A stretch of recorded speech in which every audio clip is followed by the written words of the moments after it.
To get iPhone notification sound on the Samsung Galaxy A57, you have to start by opening Google Play Store, because first of all we are gonna get application that will allow us to download this. We have to go for this application, Zedge Wallpapers and Ringtones. Open this one, and now in this screen you have to just go for ringtones, click on the search and input iOS.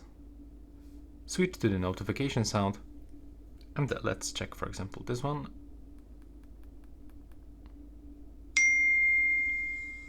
Yeah, this one, or for example this one. So pick this one that you prefer actually.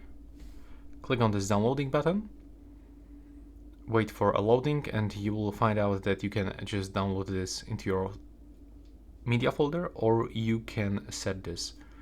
So for me, I would like to get the set notification, and as you can see, the sound has changed.